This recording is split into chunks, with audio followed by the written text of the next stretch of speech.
This is fantastic news. Ladies and gentlemen from Variety, Richmond, north of Richmond, debuts at #1 as Oliver Anthony makes Billboard chart history. Yo, this is Richmond, north of Richmond, debuting at #1 on the Billboard Hot 100 chart, making the singer-songwriter the first artist ever to notch the achievement with no prior chart history in any form. He is the 6th artist in Billboard chart history to debut a first solo Hot 100 entry at #1, following Zayn, Bauer, Carrie Underwood, Fantasia, and Clay Aiken. And Richmond, north of Richmond, is the first solo-written Hot 100 #1 since 2020's Heat Waves by Glass Animals, which topped the charts for 5 weeks in March and April of 2022. It was widely shared online, along with a video of the bearded country folk singer, etc., etc. Here we go. What did it say? 17.5 million streams and 147,000 downloads in the tracking week ending August 17th per Illuminate.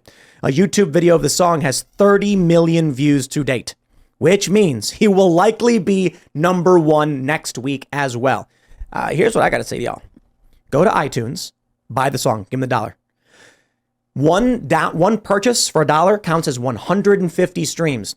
If he gets, I think he needs 150 million streams, and it looks like he's already got 30 plus 147,000 downloads, so multiply that by 150. If he gets 1 million downloads, he will be platinum. Let's do what we can. I think Richmond, north of Richmond, should be platinum. I'll tell you why. I'm not a country guy, never been a big country guy, but anything that advances independent culture, challenging the corporate machine, pushing back on Hollywood and these sick record labels and the entertainment industry needs to succeed. And that's why, I mean, just seeing the success of this song, the failures of Bud Light, the failures of Target, the success of Sound of Freedom, ladies and gentlemen, this is changing the culture and winning the culture war. And they know it. That's why they're getting so desperate and angry. As they drown, they will start violently thrashing about. And you know what they say? When you're trying to rescue someone who's drowning, not that we should figuratively rescue companies that are failing, but if you try to rescue them, they'll drag you down with them. Yeah, that's rule number one. You got to be careful about the massive multinational corporations in the entertainment industry and their creepy predilections and the weird things they promote. As they lose power, they will become angry and violent and splash fervently in desperation. This means you're going to see more laws being lobbied to ban the things that we're doing. They're going to say, here's what they're going to do. They're going to say, well, we can't allow these songs to succeed because it's anti-union. Because it goes, where's the music union? You know, where's BMI or ASCAP or whatever? And they're going to claim that this is a threat because, you know, it's going to allow exploitation, blah, blah, blah, blah. They're losing. I'm having a good day. Yeah.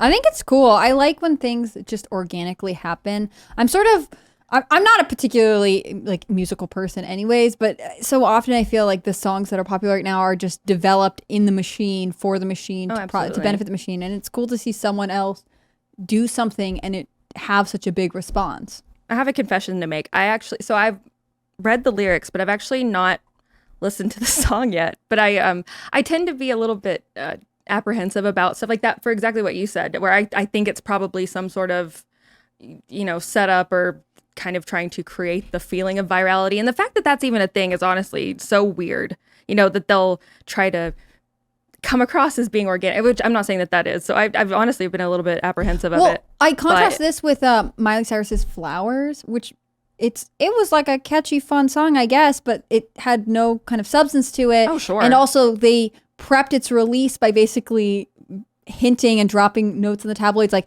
she's got scandalous stuff in her personal life, you should listen to this song. And so it was big for a little while because the industry kind of, I don't know, had this gross reaction to like, she's had a troubled marriage and therefore here's this not so good pop song. Consume it. Right. And I'd rather have something like this that is about values, that's about something deep. Well, I mean, we can criticize WAP instead. We criticize all kinds of things. Criticize anything you want to. Just because I don't like it doesn't mean that, you know, everyone can't listen to it anyways. I happen to like this type of music. I also happen to think this was kind of refreshing. I think people are sort of starved for a little bit more in their lyrics.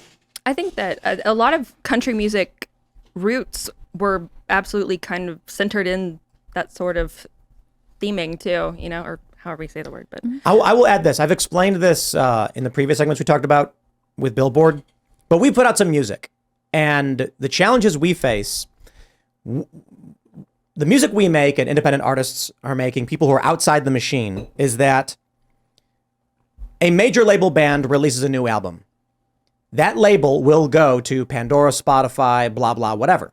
They'll say, even new bands, they'll say like, hey, we've got a new band coming out. We want their songs on this playlist. And what'll happen is the digital streaming playlist will be like, sounds good to us. Then some people are hanging out on a Friday night at their buddy's house. They order pizza and someone's like, I'm going to put on Pandora, and they choose rock and roll or rock or hard rock or indie rock. And then this new song starts playing. They didn't look for it. It's just on the streaming playlist. That band will get a lot of play and a lot of promotion. And if the song is good, then people will share it, they'll save it, they'll give it a thumbs up. It'll be played more. And then they crack the Billboard lists. For Oliver Anthony, he had absolutely none of that. It was pure organic support for his music and enjoyment of his music that resulted in him hitting this chart. So if there's one band that I actually really like one of the songs they put out, and it was the weirdest thing to see someone with less than 1,000 subscribers, no music presence whatsoever, get signed to a label, put out a song that I liked, but no one's ever heard of. The song failed, charted nowhere, but it was placed on all of these major radio stations and playlists. And I'm like, that's the machine. Yeah, someone's behind the screens. Oliver Anthony not only hit number one, but he did it in spite of the fact the industry desperately tries to keep people like him out. Mm-hmm. That's what John Rich was saying. If he was signed to a label, they never let this song on the air. No way. Mm-hmm. No way. That's how so many things people don't realize that a one-hit wonder is because their music they kept putting out got put on the shelf and didn't go anywhere. That happens the same way. But this is just modern payola, and that's already illegal. It's just not. We haven't caught up to like streaming services yet. Oh, right. Yeah. So payola is basically pay to play. Yeah. It's illegal. That's right. It is illegal. When you had radios, you get a thing that's still called a mechanical, right? Meaning the rotation of a record. But yeah, it's illegal on everything else except for streaming services. But we'll get there, hopefully. So there are people who want to go and say, like, go to a radio station and say, we'll give you X amount of dollars if you just put our song on. That's illegal. But now because they can buy the song and it counts for 150 streams, is that the problem? No. Yes, but it's not illegal on streaming services. It's not illegal. Right. So that's why it's still illegal to have you have what it's called basically a playlister, who's a person that works for Spotify in this case, and then they choose if your song makes these playlists. I'm sure if you use Spotify, you know what the playlist. If your song makes these playlists, they're like old radio DJs. They were the people who select the track to play the songs. Yep. It's the same thing as payola. It's just a modern day payola that we haven't caught up with the Basically, laws it's yet, like this. Oh. Yeah, You pay to play. You know that some celebrities are so big, their songs are going to get played no matter what. Mm-hmm. So let's say you're a major label, and you've got a new band coming out, and you want to make money. Like, we spent $100,000 on this album. We need to make that money back. You can go to these platforms and just be like, hey, we would like here we are submitting this through the normal legal channels. Please add this to your digital streaming playlist in this genre. These companies know if they say no, then what happens is major label says, well, then I guess there's no real reason for us to keep insert major label artist playing on your platform. And then they lose money. If that, you've got Apple Music, you've got Tidal, you've got Spotify, you've got Pandora, you've got YouTube Music. Yep. Imagine if any one of them lost a major star. That would be like a form of blackmail if the label said to Spotify, They don't need to say it. Yeah. Yeah, it's still unspoken. They're implying. Didn't Taylor Swift pull her music from some platform From once? Spotify. Yeah. She wasn't Yeah. on Spotify. Spotify, She did. for a long Yeah. time. And I wonder what that was really about. I don't know. Yeah, seriously. She wrote a big letter about it. Yeah, she did They weren't re-release paying her enough? music. Wasn't that the case? Like it was because The Spotify thing, she said she didn't like the terms and that she felt like they weren't paying Right, artists right. enough. And I haven't read They it in don't. a long time. They don't. So she pulled her music. I'm sure she had her own specific reason why she was like, I'm personally not making enough money, but she represented as like, I'm actually fighting for everybody.